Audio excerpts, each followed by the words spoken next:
Just to start out with, this was not a fly-by-night, just spur-of-the-moment decision. It had nothing to do with Ferguson or any other of the incidents that are going on across our country. Actually, our agency started looking at body cameras in October of 2013 when I attended an International Association of Chiefs of Police conference. And I knew that I wanted to move in the direction of our police officers wearing body cameras because it's a technology that is progressive and modern and professional and really highlights partnership, community policing, and building and establishing trust and relationships with the citizens, really establishing credibility for police officers and also some protections for police officers, because there are many times that police officers are accused of wrongdoing or acting inappropriately, and we many years wish we had a camera to be able to show our perspective and what a body camera in an incident would do to show what really actually happened. So I began the research and really identified that the Taser was the best camera system available. We saw one other system that was very close. We wanted to test out to see what the best was. So you can see this was a process that took well over a year. Actually, we're going into our second full year. We tested out a few of the camera systems, and we ultimately did select the Taser as the body camera that we use. Specifically, one of the highlights of that is because it does have evidence.com associated with it, which means that they maintain and keep the video evidence for us, which is really a significant part of a strategy that a law enforcement agency has to use in order to maintain files and documents for the cameras. We are very proud that we're the first law enforcement agency in the state of Florida be able to use the trifecta, as Genevieve, I love that terminology, and Sergeant Graham and Officer Dunn will explain to you exactly what that process is. But we believe that the camera systems ultimately are going to modify behavior of our police officers, behavior of the citizens that we encounter, and we ultimately believe it's going to make our police officers and our community a safer place. And I'm very concerned about the safety of our officers. It's one of my top priorities. And we have seen evidence throughout the country that the body cameras actually help to reduce injuries to police officers through workman's comp claims, and also it reduces complaints against police officers because, you know, the camera, you know, doesn't lie. This is really not a new technique for law enforcement. We have cameras on our police cars already. I know a number of people are going to question about privacy and police officers being in places and documenting through video where they are. But what I can assure you is our police already do that, but on a different level. Not with cameras, but with the written word, where our police officers are legally allowed to go into someone's house, whether it's for domestic violence or sexual assault or whatever the case is. Well, whatever we observe, we write in our police report, so it is actually written down. What this camera will then do will actually, we hope, reduce time that our officers will have to be in court, reduce the number of citizens' complaints, build up trust, and affirm the relationships that we have with our citizens. We have spent a lot of time. The people behind you, I commend, because they have spent a significant amount of time with the testing, with the development of policies. We've looked at best practices all over the country, from the IACP to PERF to local law enforcement agencies here in the state of Florida. And yes, we do know there are challenges. We do know there are some people that are critical of whether the body camera is the right thing for law enforcement officers to use. But we believe that it is. That's why we're going about it very methodically, very deliberately. We're having 24 police officers on the streets to try this out. We're proud to partner with Southwest University the University of Southwest Florida, to partner with them to actually do a study. And this is a non-biased study that we have no impact on. They will be gathering information from us and coming up with their own results to do a cost-benefit analysis and also look at the effectiveness of the cameras and its impact on the community as well as the police officers. And we're very proud to partner with them. It's going to be probably a 2-year partnership. We're still in the process of working that out. You will not see police officers today on the streets with the cameras. It will be in the very near future. We are in the middle of talking with our union over any concerns that they have about the cameras, and we have shared with them and the public, including all of you, our policy. It is right now in still draft format until we officially put it out there for our officers to use, but all of our officers have received extensive training and a practical use on the cameras, and we'll continue to update you. We just wanted you to be first in the media. We appreciate your support in being here today to learn about our program and also to share the message with the citizens, because I think it's important for the citizens of the city of Sarasota and the surrounding areas, that people that visit here know that our police officers will in the near future be wearing body cameras, because I think that's going to have an impact on people's behaviors. So thank you again. I am going to turn it over to our people to show you what the camera can do, and I will be available to answer any questions, but I'm going to turn it over to them because this is the show. This is what you need to see, is the different ways the camera can be worn and how it's used. So, Jeff, Brian, you guys are up. Sure. Good morning. My name is Jeff Dunn. I'm the training officer of the Sarasota Police Department. As the chief said, this is the AXON Flex from Taser and International. There's two cameras that Taser has, the AXON Body, which is about the size of the battery pack on the Flex, and the whole camera unit itself is contained in the body. The only drawback with the AXON Body is that we don't get the point of view footage that we can get with the Flex. And in a minute here, I'm going to show you the mounting options with the Flex. But basically what I mean by point of view is if I have the AXON Body and I'm wearing it here, and I look this way, the camera's still pointing straight in front of me, okay? With the AXON Flex, we have some mounting options that get that point of view footage that we're looking for. So again, this is the AXON Flex. We can go over the mounting options first. So I have the battery pack here. This is the actual camera itself. It stores 8 gigs of memory on the camera. There's a holster that comes with the camera that the officer can use to mount on their gun belt. They can put it inside their soft body armor. It really doesn't matter where you put the battery pack as long as it stays connected to the camera itself. So the first one we're going to go over are the glasses mounting option. These are Oakley flak jackets. They partnered with Taser to come up with this option of being able to just wear sunglasses. We also have clear lenses with it, so if the officers want to use the sunglass mounting option, they can put clear lenses in it for at night. So if I was going to wear this option, I would just put the glasses on like a normal pair of sunglasses, store the battery pack wherever I wanted to. This cord can be ran up through my shirt, under my soft body armor, whatever type of uniform I'm wearing, it can be stored so it's not hanging around. One interesting thing about this cord, it's actually designed, if any pressure is put on it, or a significant amount of pressure, that it will break. So an officer can't be choked out, or the cord can't be used in an assault against the officer because it will break. So if I take the camera and I get it anywhere near that magnet, it just kind of pulls it in and mounts right to the sunglasses. So there it is. So that's the sunglass mounting option. The second option we have is the collar mount. Sergeant Graham will put that on for me. So every one of our uniforms has a collar, whether it's our standard patrol uniform or even something like I'm wearing today. So this goes underneath my collar. The magnets go on the outside of it. And then the actual camera body itself, similar to the sunglass option, there's a magnet on the outside. I get next to that magnet, it just kind of pulls it in. That collar mount has to be adjusted a little bit depending on the size of your neck. Mine's not that big. All right, so now it's on the collar mount. The most popular option that we found, talking to Taser and other officers, is wearing these two mounts in conjunction with each other. So if I have the sunglass mount on, and let's say I go inside, or I need to take the glasses off, or I put them on top of my head, as most of us do, then I can just drop right down to the collar mount. So the most popular mounting option is wearing these two in conjunction with each other. Another mounting option that we have is the head mount, and this comes with 2 sizes. So if you have a different size head, you can use a different mounting option. So again, this just goes on top of my head, falls on top of my ears here. It's got that magnet. I just pick it up with the camera, and then that's the head mounting option.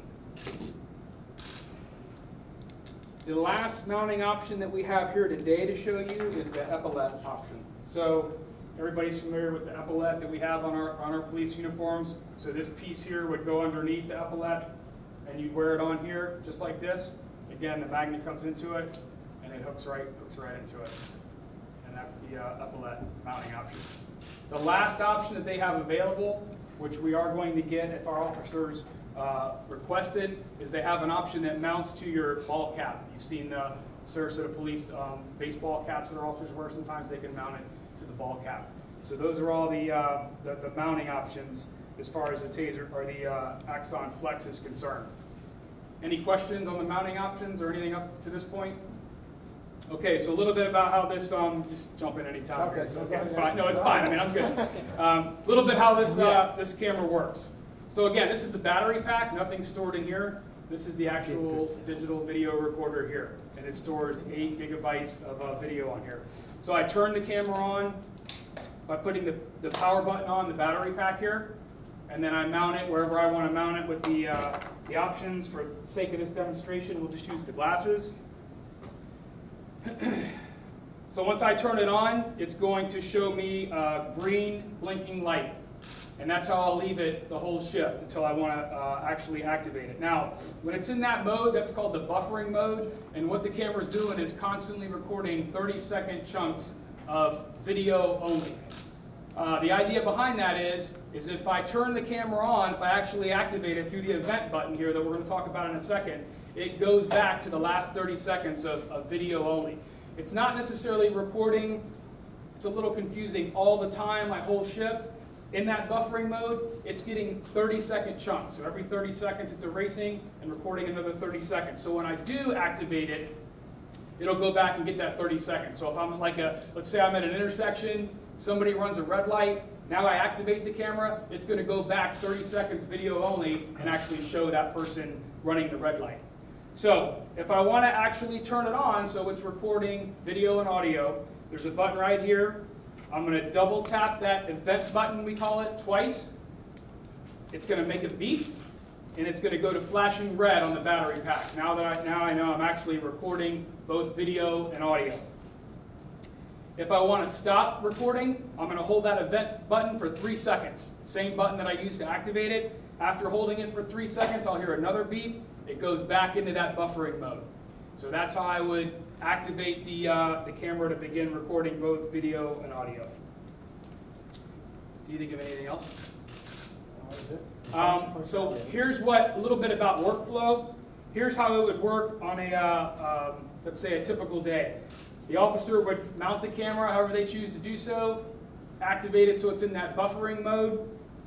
At the end of the shift, we have a dock that the battery pack and the camera goes into, and then all that video, however much video that they took during their shift, will be uploaded into a secure cloud storage-based solution called evidence.com. And that is a cloud storage-based solution that Taser has partnered with Amazon Web Services with, and that's where it'll be stored. It's a secure, encrypted server. At the same time this is happening, we're able to actually integrate our storage of our Taser firing logs into evidence.com as well. So now we have to print out, if an officer deploys the Taser, we do a use of force report, we have to print out all those logs of what the Taser was doing, how it operated when we actually deployed it. Now we don't have to do that. Using evidence.com, roadside, instead of having to come to the station, a supervisor responds to the scene. He's going to take this cord, plug it into the Taser, plug this into the computers that all of our cars have, and that firing log is going to go into that same cloud secure storage that the AXON footage goes into. So all that will be held in evidence.com now. And again, we're the first department to be utilizing all 3 of these things. So I think that's pretty much covered it. I can't think of anything else. Does anybody have any questions on the camera? Anything that we've covered? So when you have these video cameras, it only records when the officer activates it? Right, except for that buffering, that 30-second chunk. If I activate it, it's going to go back 30 seconds, video only, and also have that. Right, but if the officer doesn't activate it, then it's not recorded. Right, the officer has to double tap that event button twice to get the camera to actually start. You're correct. And once it's loaded, I mean, do they have any control over editing or changing that video? No. They do not. They do not.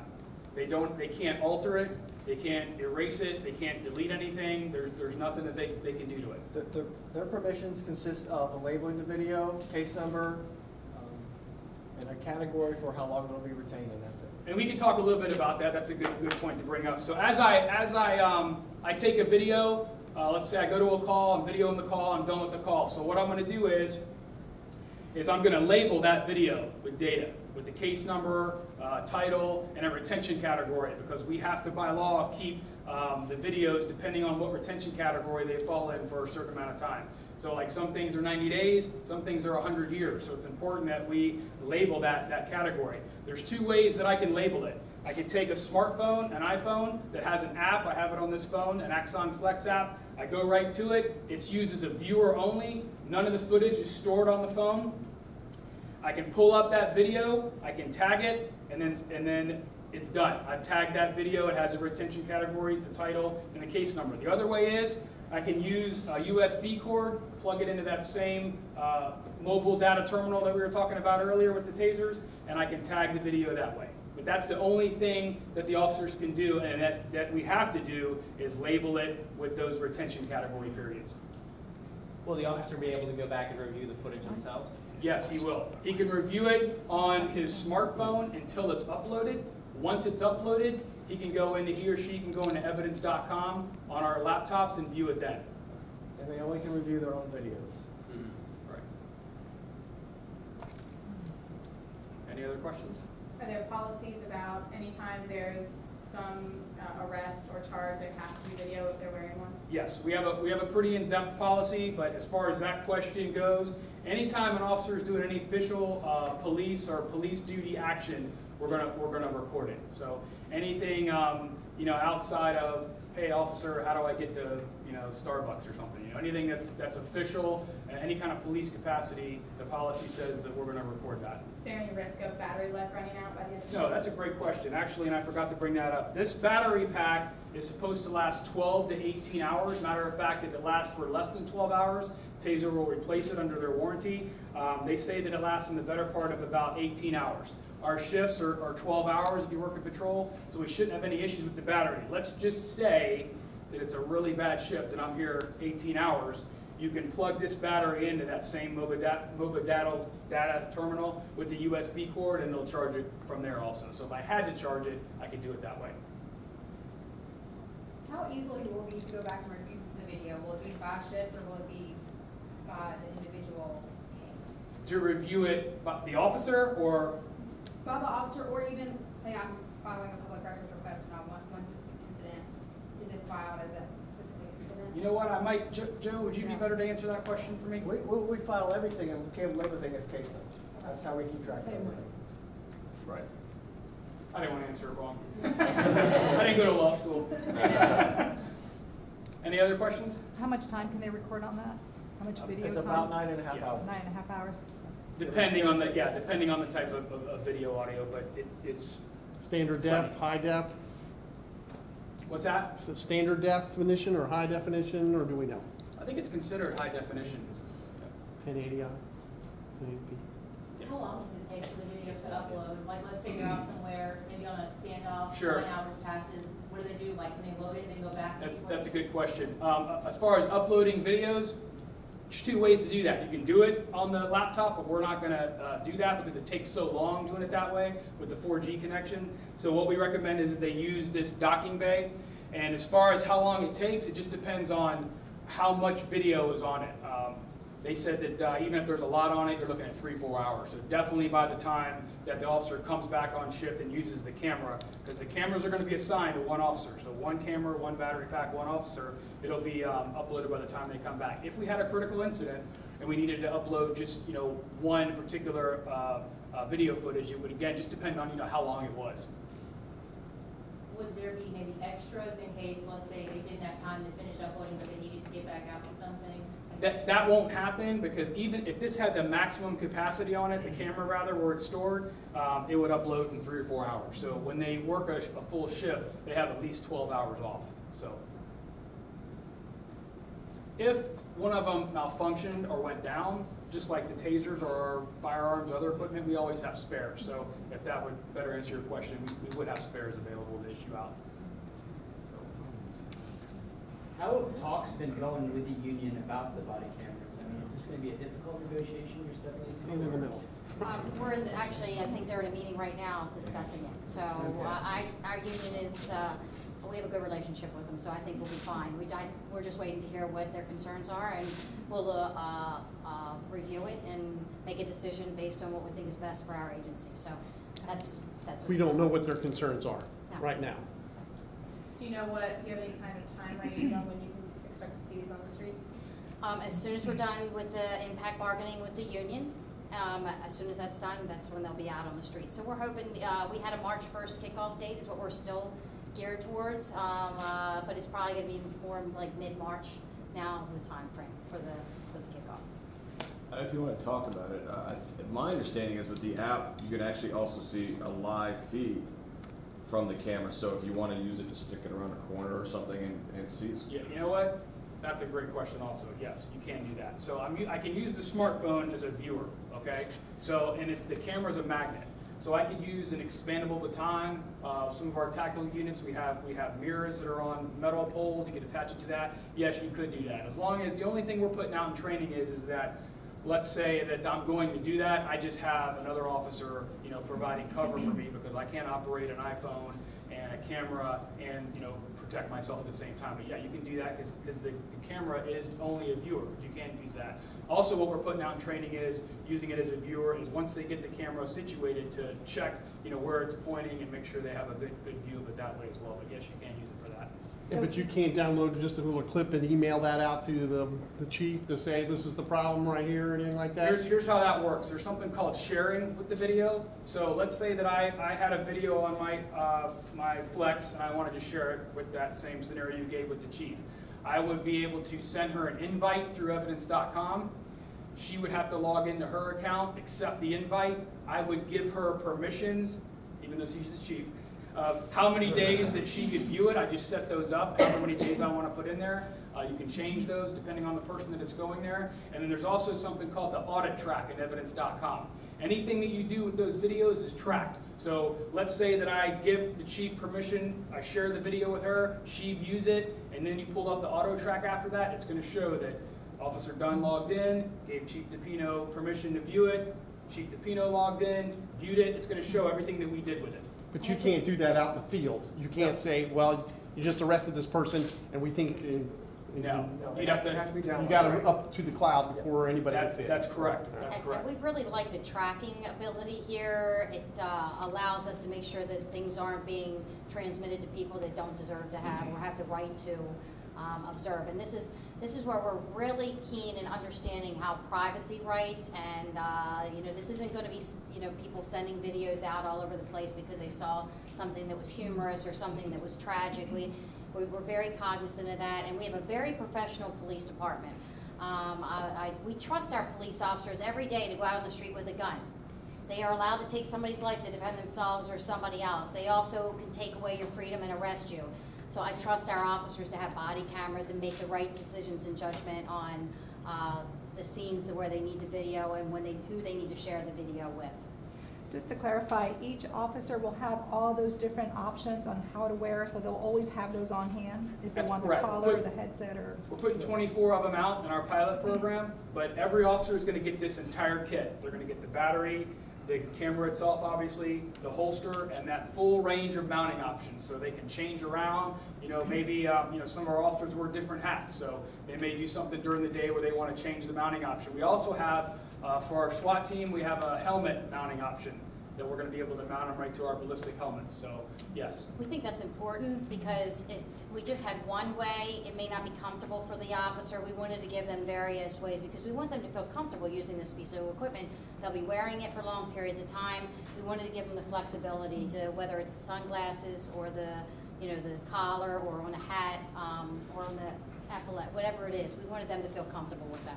Protocol was mentioned, so what are the rules of the do's and don'ts for an officer, when to turn them on, when to turn them off? We gave all of you in your media packets a copy of our policy, and it's very specific as to when officers are to turn it on and when they're to turn it off. And very broadly, anytime the officer has probable cause or reasonable suspicion to believe that a crime is being committed, they are going to have their body cameras on. When they're responding to calls, any type of a police type response, you can anticipate that they're going to have their body cameras activated. And we will, when prudent and able, notify people that we have the body cameras. As a matter of fact, we want people to know that we have the body cameras on because we believe it will modify their behavior. And we even go specifically to where if we get into a scene and we have a legal right to be there, but people are protected under the Fourth Amendment, and we find that we don't have probable cause or reasonable suspicion that a crime has taken place, that if the person says to us, I don't want to be videoed, we turn the camera off. So we've looked at as many scenarios as we can, but there's always more, and I'm sure you guys could probably come up with thousands of them. What if this, what if that? We've made our policy broad enough to allow discretion for our police officers in certain circumstances, following by Florida statute. Our attorney's here, he's done a lot of research on this, and we want to make sure we protect the privacy rights of our citizens as well as the rights of our police officers. And I believe we have a good policy that covers any areas that people would have of concern. But that's why we're also having meetings with all of you and also having meetings with citizens in the community, because I want to get their feedback. As a matter of fact, our research program is going to get feedback from citizens in the community, because that just because we put this program out initially doesn't mean that we can't modify the program or even modify our policy. And contrary to what some people think, they said they don't think the legislature's taking any issues or taking up this changes in laws. I do know that they are looking at, and there is a bill in place right now associated with the body cameras, and we're hoping in our law enforcement community that some things get clarified to be able to protect people's rights and people's privacy. But we also believe in transparency too, and that there's got to be a clear balance there, and I think that's what the legislature, hopefully, if not even in this session, in future sessions, will look at. On that same note, when it comes to public records requests, are you guys going to have discretion on which charges warrant releasing it, like for domestic issues, for example? We're going to follow all the public records guidance and rules and redact what's appropriate, and we're in the process of now determining about contracting out and actually having people do that, so it's not a police officer that necessarily has to gather that information and spend time doing it. But we are going to follow a clear policy, which includes a fee, because there is going to be time associated with producing the document and putting it out there. How are the 24 officers chosen, and what districts are they in? Great question. They were volunteers. They all volunteered to do this. And what we found throughout the country is there's a lot of law enforcement agencies that have the body cameras where the officers are actually now refusing to go out onto patrol until they have their body camera on them because they see the benefit of it. I'll tell you, as a police officer, and I'm sure many of our officers feel the same way, you have concerns about wearing a body camera all the time. Are you going to catch me singing in the police car? Are you going to, humming? So you do have concerns about that. But what we find is as soon as the officers find and see the benefit from it, and we already actually have had a couple success stories here when we were testing it out. People made accusations of excessive force on our police officers. We were able to immediately look at the video and see that the individual was not telling the truth. So instead of an officer having to go through 6 months or longer worth of an internal investigation and an inquiry, they were actually exonerated immediately when that happened. So there are benefits to the police officer. And like I said, I believe this is going to keep our officers safer. Because once people see that they're on camera, they change their behavior. We've seen it many times. And if you don't think you're on camera now and you're worried about the police wearing a camera, I have news for you. There are cameras all over this country, in restaurants, on street corners. Everybody that has a cell phone and a smartphone has a camera and is videoing things all the time. I think this is just a professional way for law enforcement to get into the game of using technology to help us be more efficient and effective in our job. And are the officers from all 3 districts, or are they in specific ones? They are, I believe so. Are they all in 3 districts? Yes. Do you know? I thought so. I think we tried to get 2 in every single one. That was our strategy to ask for volunteers so that it covers the whole entire city. Out of the 24, they're actually all averaged out evenly between all 3 districts. Okay. Well, we thank you all so very much for being here, and you guys have a great day and be safe.